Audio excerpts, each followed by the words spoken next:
noches con todas y con todos y con todes. Esta noche tenemos un panel súper especial porque es un panel de tres mujeres muy experimentadas y poderosas y quiero darles la bienvenida. Vamos a empezar con Alexandra Moncada. Ella desde CARE, que es una organización de la sociedad civil que ha trabajado violencia de género hace bastantes años, sacaron justamente en medio de la cuarentena un informe sobre cuál era la situación de la violencia de género, ¿no? En medio de la crisis sanitaria y humanitaria de COVID-19.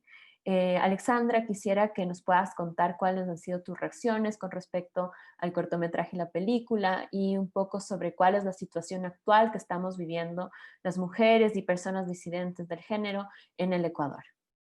Muchas Gracias. gracias, Anaís. Buenas noches a todas, todos, todes. Y un gusto compartir también el panel eh, con Geraldine y con Steffi. Yo quiero primero agradecerles por el festival y por la posibilidad precisamente de topar estas temáticas tan importantes.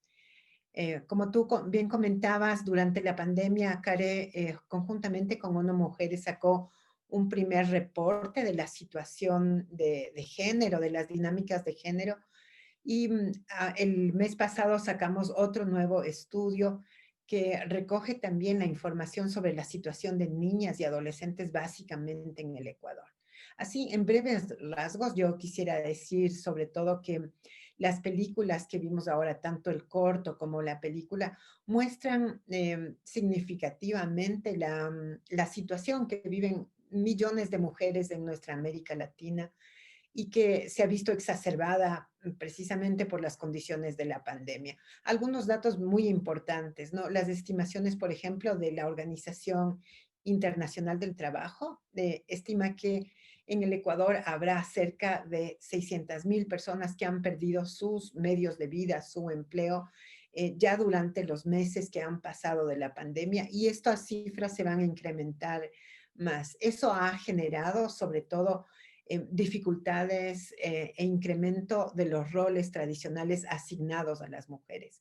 El cierre de los centros educativos que proporcionaban además seguridad alimentaria y cuidados a muchas niñas y niños, también ha generado mayores niveles, especialmente para las mujeres, de trabajo, y el impacto va más allá de la educación. Va a haber impacto en la nutrición, en el cuidado, en la participación en el mercado laboral.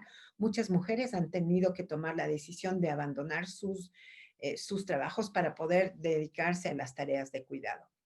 Es muy probable que las familias, sobre todo aquellas de los hogares más pobres que han perdido sus fuentes de ingreso, envíen a sus hijos al mercado laboral. Esto lo estamos viendo y ha sido ratificado también con testimonios cada vez más fuertes, sobre todo de las niñas y adolescentes que participaron en nuestro estudio sobre el análisis rápido de género. También veíamos que el número de niños y niñas que están estudiando, que en este momento tienen la capacidad de mantenerse en el sistema educativo, ya sea porque tienen conexión a Internet o cuentan con los materiales, el equipo básico para poder conectarse, son cada vez menos. En el Ecuador, cerca del 70% de niñas, niños y adolescentes no tienen ese acceso. Entonces, las tareas, el proceso de trabajo doméstico, de cuidados no remunerados, va sobre todo a cargarse en las niñas, en las adolescentes, dadas lastimosamente las dinámicas de género que han existido tradicionalmente en el Ecuador. Lastimosamente también las políticas dictadas para el cuidado de la pandemia no han tenido en cuenta un proceso educativo que permita manejar estos roles tradicionales de género que vemos. La presión de los sistemas de salud también afecta significativamente a las mujeres. Cerca del 70% de las trabajadoras de primera línea en los hospitales son las mujeres. Consideremos que ellas están laborando sin descanso, sin pausas para comer, incluso para ir al baño. Y a esto se suma, aparte de estar expuestas al riesgo de contagio, es tener que dejar el cuidado de sus hogares, de sus hijas, sus hijos, en manos de otras personas y a veces asumirlo también ellas. Entonces ha sido muy, muy complicada esa situación. Y básicamente yo también quería referirme a las temáticas de la película y del corto. Las tasas de violencia de género contra las mujeres en la región son de las más altas en el mundo en el promedio. Y vemos que precisamente durante la pandemia todas estas tasas se han exacerbado, ¿no? Mientras que las tasas de denuncia siguen siendo muy bajas. Los datos que nos decían que aproximadamente el 45% de quienes sobreviven a la violencia no han contado nunca a alguna persona o han buscado ayuda institucional por temor a ser estigmatizadas, pero también por temor a las represalias. Se evidencia entonces que esta crisis lo que ha hecho es exacerbar las condiciones realmente de grave desprotección en la que viven mujeres, niñas, personas de sexo no binario.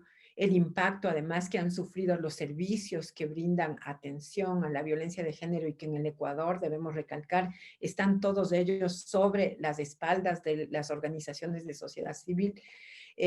Ha sido muy importante ese impacto, pues es extremadamente preocupante que ellos continúen trabajando sin tener los recursos y el apoyo que se requiere para brindar una atención y una orientación adecuada y oportuna. Quisiera solo destacar lo último, y es que nosotros también como CARE tenemos un proceso de trabajo muy fuerte durante los últimos años con las organizaciones de trabajadoras que hacen trabajo remunerado del hogar. Y vemos que el 93% de estas mujeres han perdido sus fuentes de empleo, sufren mayores niveles de estigmatización y violencia, y aquellas que han logrado mantenerse lo están haciendo a veces en condiciones de franca explotación y discriminación. Frente a todo ello, precisamente se necesita servicios de acompañamiento y una atención adecuada que asegure no solo la protección, pero la restitución de sus derechos de todas las mujeres que sobreviven violencia. Muchas gracias. Muchas gracias, Alexandra. Creo que nos queda bastante clara, ¿no?, la situación de emergencia por la que estamos pasando y que veníamos ya atravesándola. Sin embargo, con toda la crisis humanitaria y sanitaria que hemos pasado, se exacerba justamente porque muchas veces los agresores están dentro del hogar, ¿no? Entonces, el hecho de que la cuarentena haya obligado a quedarse en casa significa quedarse junto al agresor. Como tú bien lo dices, además, quienes hacen la mayor cantidad de trabajo somos las mujeres, ¿no?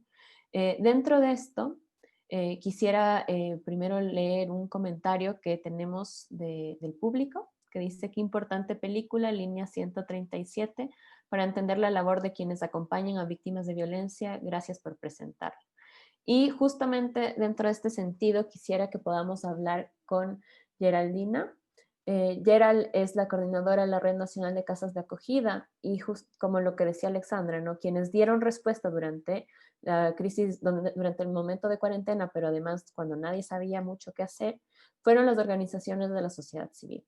Y en ese aspecto, la Red Nacional de Casas de Acogida no solo que ya ha brindado apoyo y acompañamiento hace ya bastante tiempo y en varios de los momentos de crisis, sino que en este momento quisiéramos entender qué pasó y cómo fue el acompañamiento que ustedes pudieron brindar desde la red nacional, ¿no?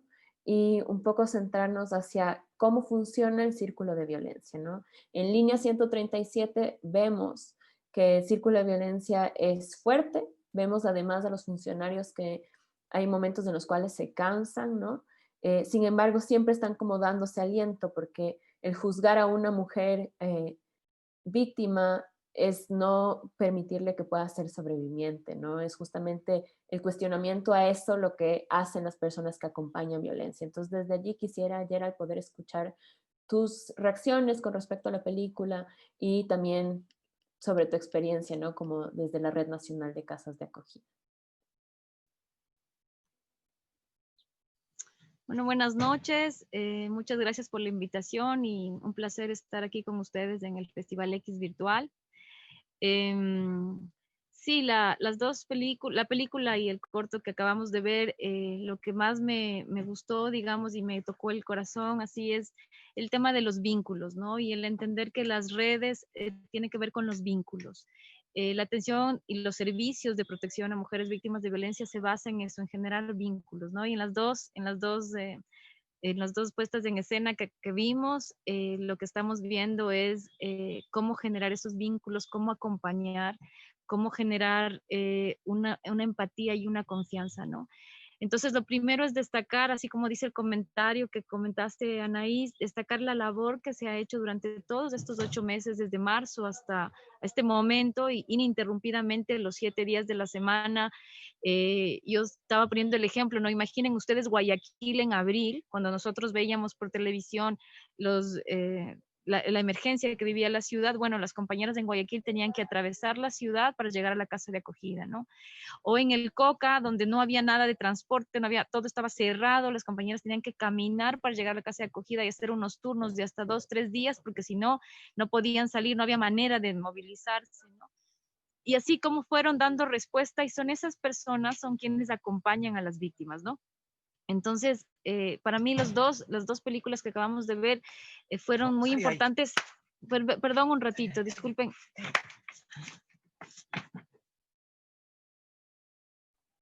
No hay problema, Gerald. Esto es Ya, también parte, ¿no? La sí, cotidianidad que disculpen, es parte, estoy aquí nos en la obliga a la casa, pero virtualidad. No hay sí, problema. Continúa. decir que eso, ¿no? Que estuvieron siempre en el, como yo les decía, ahí en la línea de frontera entre que ellas tenían angustia y tenían que seguir acompañando a las mujeres, ¿no? Entonces, para nosotros como casas de acogida, todo este tiempo de pandemia lo que mostró es cómo las casas de acogida son un servicio esencial para las víctimas de violencia, y cómo esos servicios requieren tener mucho mayor apoyo y requieren ser mucho más revalorizados de lo que hacemos usualmente, ¿no? Al momento las casas de acogida son el único mecanismo efectivo que tenemos desde toda la sociedad, diría yo, para prevenir femicidios. Estamos en alerta, ahora hasta el 17 de noviembre estamos con 101 femicidios, por lo tanto todos esos servicios, y lo que quiere decir cuando digo servicios, hablo de las personas que ofrecen su vida y su compromiso de vida para atender o para acompañar los procesos de romper los ciclos de violencia. eh, ¿Cómo fortalecemos a esas personas, ¿no? Entonces, también evidenció no solo lo que decía Alexandra, que es impresionante la situación en la que estamos viviendo, y de hecho la violencia basada en género es la pandemia en la sombra, como les llama también a las mujeres, y como también he dicho siempre durante estos meses, es como la violencia se ha convertido como una ola de tsunami que se replegó, porque lo que paró fue la denuncia, pero no ha parado la violencia. Entonces, es como si hubiera habido un repliegue, y recién ahora estamos empezando a ver y a palpar, digamos, lo que realmente ha ocurrido, ¿no? Por ejemplo, suicidios, femicidios, hechos pasados por suicidios, adolescentes también aparentemente víctimas que se han suicidado, pero en realidad han sido víctimas de violencia, y así, ¿no? La lista es larga, ¿no? Entonces, más allá de hablarles de violencia, porque no quería, como la película te deja con una sensación tan bonita de esto de los vínculos, mi reflexión iba hacia cómo la violencia, cuando se instaura en las vidas, en las familias, en las comunidades, en los barrios, en los países o en la región, como dijo Alexandra, América Latina es la región más letal para las mujeres, es una de las regiones del mundo más letal. Pero cuando se instaura la violencia se quitan los vínculos. Entonces, y ahora con esto de la emergencia del COVID es peor, porque los vínculos se han ido fracturando, ¿no? Entonces es un llamado, para mí ambas películas es como un llamado a recuperar los vínculos, a escucharnos, a interesarnos por la otra persona, a preguntar, ¿no? Nos hemos acostumbrado a no preguntar nada. Bueno, hablemos con la señora de la tienda que le vemos, con el señor que nos arregla los zapatos, preguntemos, interesémonos por la vida de los otros y las otras, que es quizás la única manera de empezar a romper estos ciclos de violencia, porque la violencia perdura solo en el silencio. Y eso es, y en el Ecuador estamos en alerta roja, en la alerta ya no sé ni de qué color es, porque en noviembre han habido ya 9 femicidios solo en noviembre, y recién estamos a 18 de noviembre. Y eso es alarmante. Entonces, más que cómo romper el ciclo se instaura una vez que llega a nuestras vidas, o nos silencia o nos permite caminar, ¿no? Entonces, la invitación de la película y el corto para mí tiene que ver con cómo recuperar esos vínculos, esas redes, ese escuchar y interesarnos por el otro, y nos deja esa gran lección que tenemos que empezar a revalorizar a esas personas que estuvieron en la primera línea atendiendo a pesar de sus propios miedos, de sus propias angustias, de sus propias vidas, ¿no? Eso un poco, Anaís. No sé si respondí todas tus preguntas. Disculpen ahí también la interrupción. Gracias.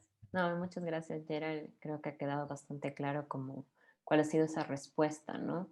Frente a esto, nosotras como Festival X era fundamental poder mostrar cómo funciona la violencia, pero también cómo funcionan las respuestas desde sociedad civil, a veces organizadas también por el Estado, como se ve en algunas partes de Línea 137, ¿no?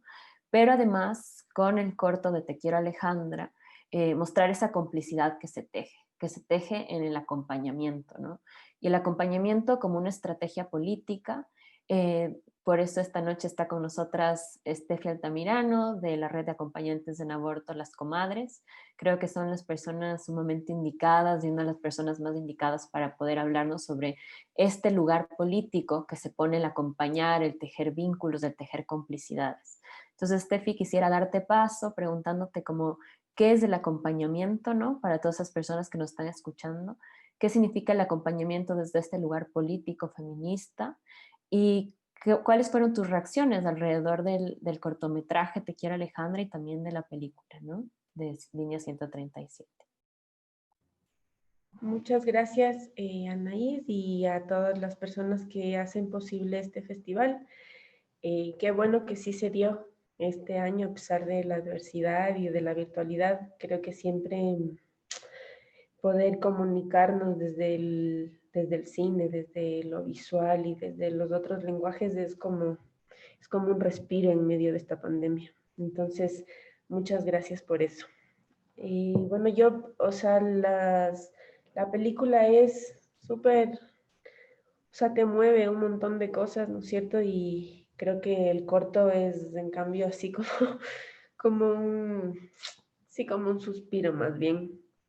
Y, o sea, lo que yo quería empezar diciendo es como varias cosas, ¿no? Que me quedaron resonando y conectando con la pregunta que me hacen ahí, y es que, o sea, si bien la violencia patriarcal es algo que nos ha atravesado el cuerpo y generaciones de generaciones, este poder, digamos, no es absoluto. O sea, creo que eso es súper importante poder verlo en estos tiempos, que, que el encierro, que el miedo, que la violencia no son absolutas, sino que hay un montón de maneras en que hemos podido resistir las mujeres, pero también todas las personas, ¿no? Que hemos atravesado esta violencia.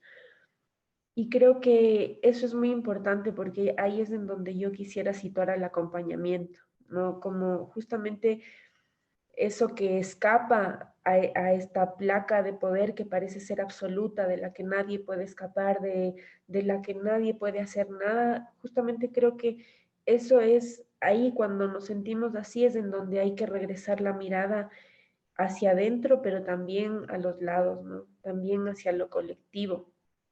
Y creo que el acompañamiento a nosotras nos ha enseñado que esa es la única manera, estando organizadas, estando juntas, siendo colectivas, en que podemos enfrentar estos momentos.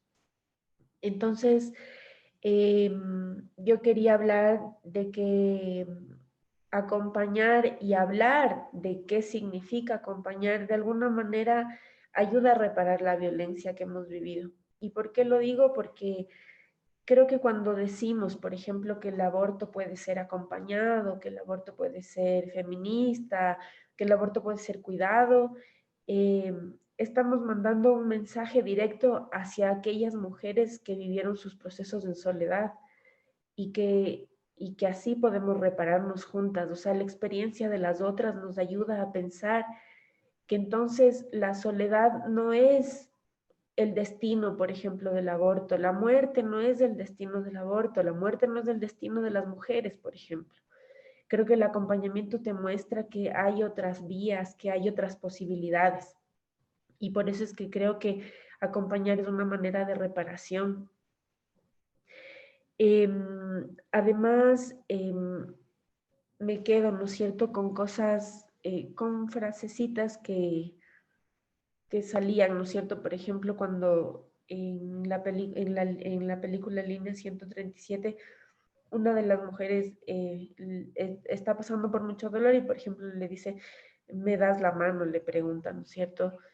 Y yo ahí, claro, me pongo a pensar, o sea, una frase tan sencilla me lleva a pensar cómo cuando las instituciones dejan que la burocracia no sea lo que les rige, lo que deben y lo que no deben hacer, cómo las cosas pueden ser tan diferentes, ¿no? O sea, y lo que dijo la Gerald, me quedo pensando, y es que, o sea, las instituciones sí son estructuras, pero también son personas concretas, también son decisiones concretas. Entonces me quedo así como súper emocionada frente a ver, por ejemplo, cómo se puede ir más allá de lo posible, ¿no? Más allá de los miedos, de lo que nos dice un estatuto, una norma, una ley que puede hacer, por ejemplo, una línea, ¿no es cierto? Y eso me queda resonando porque nosotras como comadres también creo que hemos tenido miedo, mucho miedo a lo largo de nuestra historia, pero en esta pandemia, ¿no es cierto? O sea, de qué va a pasar, mucha familia muriendo también, familia de las comadres, amigos, y creo que a veces el miedo no te permite, ¿no es cierto?, sentir que puedes hacer más allá de lo posible. Pero creo que las decisiones colectivas y el quehacer colectivo es una herramienta súper fundamental en estos tiempos de miedo. Y yo eso quiero decir que nosotras no paramos, por ejemplo, en la pandemia. O sea, no dejamos de acompañar un solo día. Lo que hicimos fue como que nos reorganizamos muy rápidamente. O sea, sí fue muy caótico, fue brutal, creo, como para todas las personas. Pero tuvimos una determinación ahí fundamental y que ha marcado nuestro acompañamiento de aquí en adelante. Y es que incluso los servicios públicos, no se diga los privados de salud sexual y reproductiva, cerraron, dejaron de acompañar cosas básicas como complicaciones obstétricas o como mujeres que llevan con abortos en curso, ¿no? Entonces eso a nosotras nos hizo eso, tomar la decisión de hacer más allá de lo posible, ¿no es cierto? De hacer más allá de lo que creíamos y de lo que debíamos, de lo que pensábamos que debíamos hacer. Nos empuja a tener a decisiones políticas, nos empuja a decir, esta es nuestra realidad ahora, ¿no es cierto? No es el deber ser, no es lo que creemos, es lo que es. Y acompañar nos permite salir de esos discursos elaborados, ¿no es cierto? Que lamentablemente el Estado se ha llenado de eso y nos dice, y es un cable a tierra, ¿no es cierto? Nos dice, así estamos, ¿no es cierto? Las mujeres estamos viviendo nuestra salud sexual y salud reproductiva de esta manera, estamos abortando en ilegalidad, estamos muriendo, estamos yendo a la cárcel. Y acompañar permite ir más allá del discurso, de lo políticamente correcto, sino que nos permite asentarnos y decir, ok, ahora estamos así, en pandemia estamos así, en pandemia hay mujeres llamando como nunca a decir, tengo una infección, no me quieren atender en la maternidad, ¿qué hago? ¿A dónde voy? ¿No? Cosas tan básicas como esas. Entonces, creo que ese cable a tierra nos permite entonces vernos con entre acompañantes y acompañadas como si estuviéramos en un espejo, ¿no? Así como nos enfrentamos con nuestros miedos, también nos enfrentamos con esa posibilidad de confiar. ¿Por qué tengo yo que contarle a alguien que no conozco mi historia? ¿Por qué tengo yo que confiar en alguien que no sé si me va a dar la mano, por ejemplo, ¿no es cierto? Y creo que así como vimos en la película, también en el corto de Alejandra, esa complicidad así de amigas, de dos adolescentes que estaban con uniforme de colegio, buscando alternativas para poder tener un proyecto de vida, creo que es una metáfora muy bonita de lo que las comadres es, ¿no?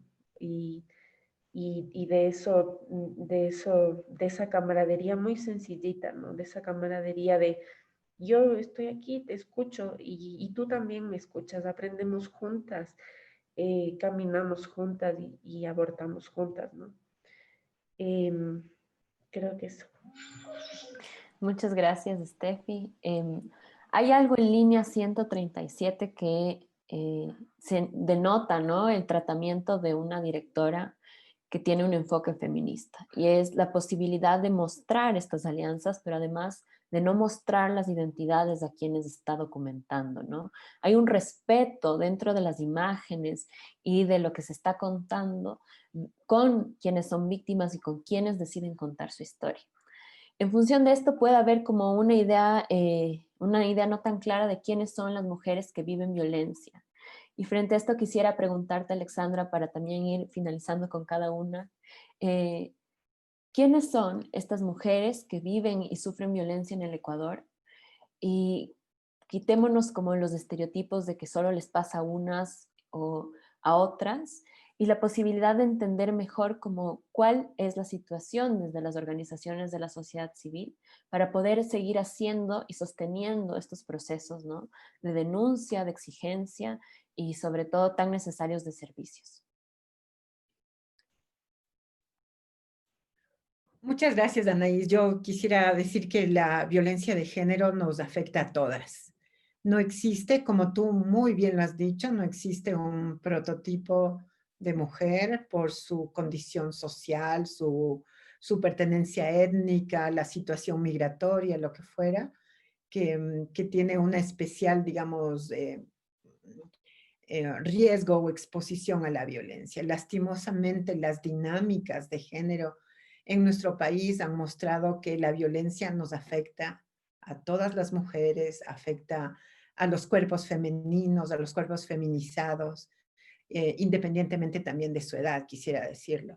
Y que como muy bien lo manifestaron ya Steffi y Gerald, es un tema que debe abordarse inmediatamente.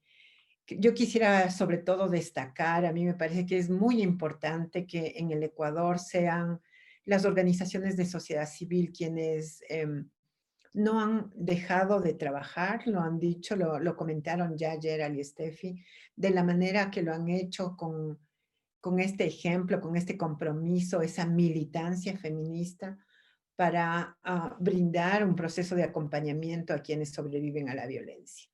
Pero no es suficiente. El Estado tiene un compromiso y tiene que cumplirlo. A mí lo que me queda muy claramente, y tú lo manifestabas así también, es evidente que quien hace la creadora de la película sobre Línea 137 quiere mostrarnos también la posición personal, el compromiso, el acompañamiento que realiza el equipo que atiende cada uno de los casos. Pero también creo que nos demuestra que debe haber un proceso primero desde el Estado, tiene que haber una claridad, una voluntad política, la generación de recursos suficientes, adecuados, oportunos para que estos servicios puedan operar, para que no sean una carga y sean el resultado del sacrificio y de la entrega de las organizaciones como la red de casas de acogida o las comadres. Tiene que ser un proceso instituido desde el Estado. Y sí, hermoso que además haya una participación de las organizaciones de sociedad civil. Yo creo que la película también nos muestra la necesidad de generar estos círculos de apoyo entre las mujeres, de reconstruir el tejido social. Muchos expertos, ¿no es cierto?, nos dicen que ese círculo de violencia inicia, y nosotros también lo hemos evidenciado, cuando empiezan como a romperse las relaciones que tiene la mujer. Y entonces su agresor generalmente la corta, la aísla para poder apropiarse de su voluntad, de su cuerpo, de sus decisiones, de sus recursos. Entonces tenemos que de manera contrahegemónica contra el sistema, tenemos que precisamente buscar la generación y el fortalecimiento de esos vínculos entre las mujeres y de ese acompañamiento.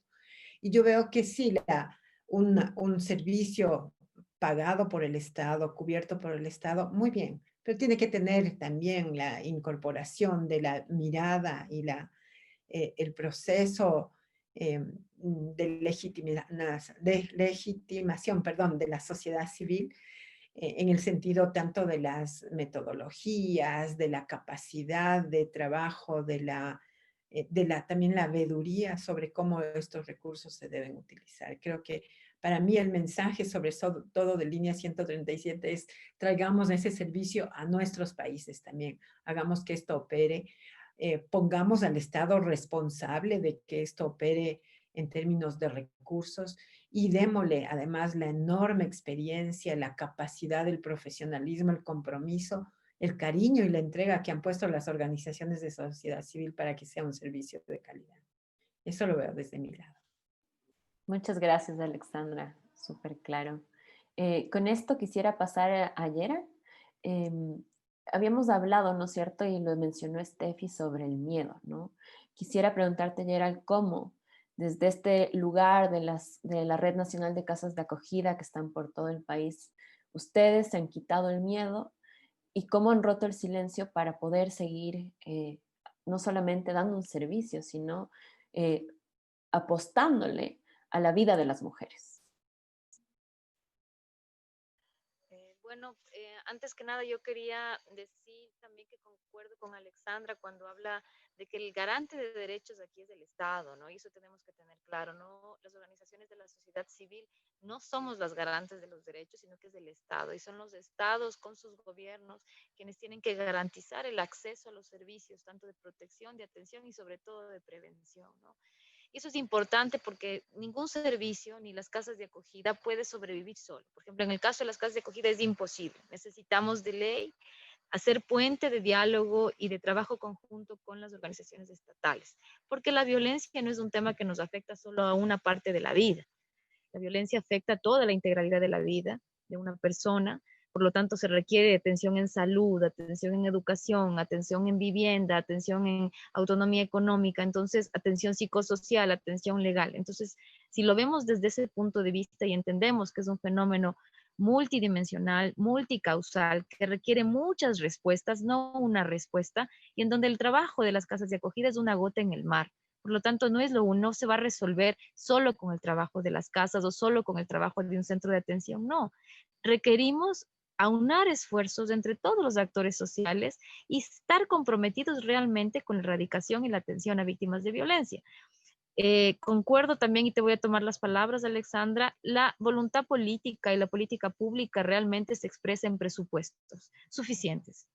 No es nada, digamos, si está solamente escrita en un papel, como es lo que está ocurriendo ahora en el Ecuador, y por lo tanto ahora por eso estamos viviendo en un Ecuador femicida, porque estamos con 101 víctimas de violencia, y eso es algo que tenemos que decirlo. La voluntad política se expresa en presupuestos, se expresa en funcionarias especializadas, se expresa en acciones concretas en cada territorio, en territorios urbanos, en territorios rurales, en barrios, en comunidades, en recintos, no solamente en sectores o con algún caso ejemplar, no.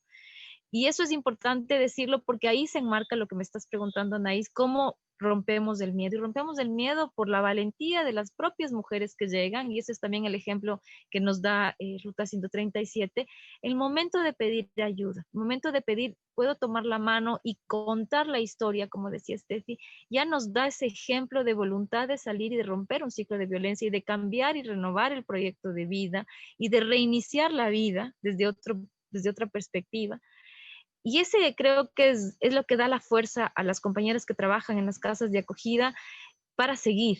¿Qué hacemos? Que viene la pandemia, se cerró todo y tenían en las casas 50 personas adentro, donde habían 30 niños, niños y adolescentes y 20 mujeres, que nos cerramos también y nos vamos. No se puede, porque es parte de un vínculo, estamos ahí con un compromiso, ¿no? Y eso me parece que nos pasa a muchas organizaciones de la sociedad civil, a muchas personas individuales que se dedican a acompañar. Aquí mismo tal vez alguien nos escucha, que saben de casos, estoy segura de que todas las personas que nos están escuchando han conocido algún caso en algún momento, ojalá también se animen a acompañar, a ayudar, a aportar. Y es un trabajo, es un compromiso, pero es algo que se tiene que hacer así. Una mujer víctima de violencia no puede salir sola de los ciclos violentos, no se va a resolver solo el problema, tiene que ser una respuesta de todas las personas que conformamos la sociedad o ese entorno próximo a esa persona, de todas las partes, no solamente la familia, también somos también los vecinos, las vecinas, es también los organismos del Estado que están, es también las organizaciones barriales, los líderes comunitarios, es también los hacedores de política pública. Entonces, si comprendemos que es una respuesta multisectorial, multicausal también, desde distintas perspectivas, entendemos cómo las personas que acompañamos a víctimas de violencia sacamos la fuerza, porque sabemos que no hay otra, es un problema de vida o muerte. No podemos quedarnos paralizadas, no hay manera, las personas tienen que comer, por ejemplo, en las casas de acogida, para que ustedes, para quien no conoce, son lugares en donde se ofrece refugio o albergue temporal y en donde se satisfacen todas las necesidades básicas, además de un acompañamiento psicosocial y legal. También un acompañamiento a niños y niñas y adolescentes de específico. Entonces, eso no se puede parar, es un servicio esencial, así como la salud. La atención a víctimas de violencia o la atención que tiene que ver con las cosas del cuerpo, de la autonomía del cuerpo, tiene que ver con temas de salud y eso es esencial para la vida, ¿no? Entonces yo creo que el miedo no nos puede paralizar y más bien hay que recuperar, como les dije al inicio, recuperar los vínculos, romper los miedos y tenemos que empezar a hablar, a conversar y a generar redes de donde estamos. No tenemos que hacer grandes cosas, sino donde estamos, en nuestro barrio. ¿Qué le pasa a la vecina, a la amiga que no me llama? No sé. Cada una y cada una sabemos cómo podemos hacerlo, pero creo que si lo asumimos como responsabilidad de todos y todas, creo que será un gran paso gigantesco e iremos mitigando ese miedo que nos ha paralizado tanto tiempo y que ya es hora de empezar a derribar. Eso. Muchas gracias, Gerald. Tenemos algunos comentarios. Dice, gracias las comadres por acompañarnos en nuestras decisiones. Sigan con ese trabajo tan importante y muchos corazones. Otro comentario que dice, muchas gracias por este espacio en estas épocas previas a las elecciones presidenciales. Debemos ser muy cuidadosos con nuestro voto justamente para presionar y exigir que el Estado garantice nuestros derechos. Totalmente de acuerdo. Y finalmente hay una pregunta, que es una pregunta sobre todo para ti, Steffi, ¿no? Desde este lugar de la complicidad que vemos en Te Quiero Alejandre, desde la complicidad política que se plantea desde las comadres del acompañamiento. Dice, admiro mucho el trabajo de quienes acompañan a las víctimas, cómo acompañar a las acompañantes.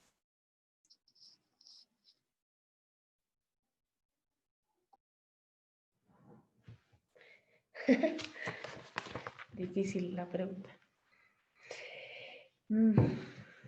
Lo que pasa es que, a ver, yo creo que ha sido un camino aprender a cuidarnos, creo.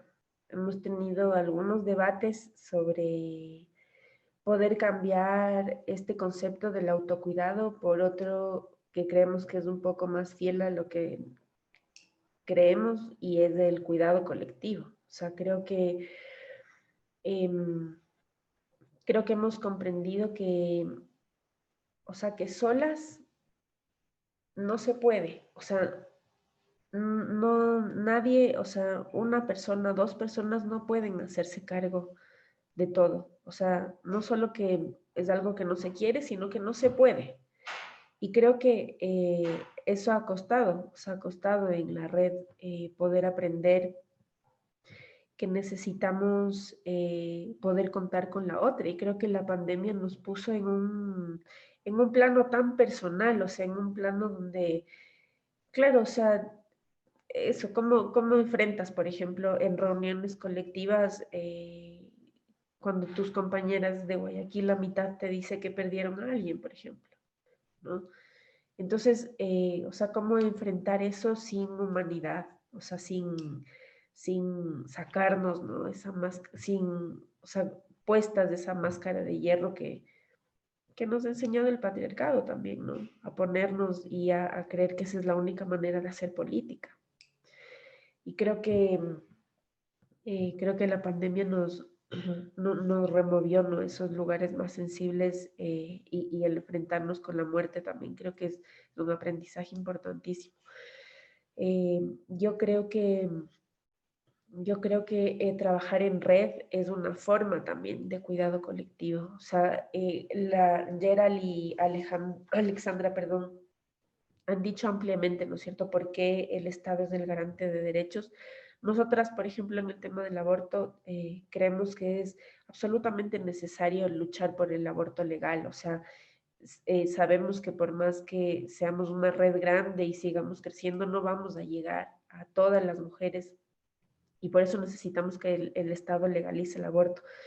Pero yo creo que así como las casas de acogida que nos cuenta Gerald y lo que vimos en la película Línea 137, o sea, yo creo que es al revés en realidad. Quien marca el camino de cómo se hacen las cosas es la sociedad, o sea, es la sociedad organizada. Quien marca qué es un acompañamiento cuidado, o sea, sé que voy a sonar un poco pedante con esto, pero somos nosotras quienes hemos acompañado. Y no solo nosotras en Ecuador, sino hay una red latinoamericana y caribeña que da años de años de años haciendo, accionando y pensando en el acompañamiento feminista, por ejemplo. ¿Quién más que a aquellas personas que trabajan en las casas de acogida día y noche, en jornadas de 3, 4 días, como nos contaba la Gerald, para decir cómo tienen que ser las casas de acogida, o sea, cómo se hacen unas casas de acogida que no sean revictimizantes, que en realidad puedan romper el ciclo de violencia. O sea, eso, lo que quiero decir es que la sociedad organizada es la que marca el camino y el Estado debería cumplir eso. Entonces, así es. Entonces, quien es actor principal aquí somos la sociedad organizada, o sea, somos las mujeres, somos las sobrevivientes, somos las mujeres que abortamos, ¿no es cierto?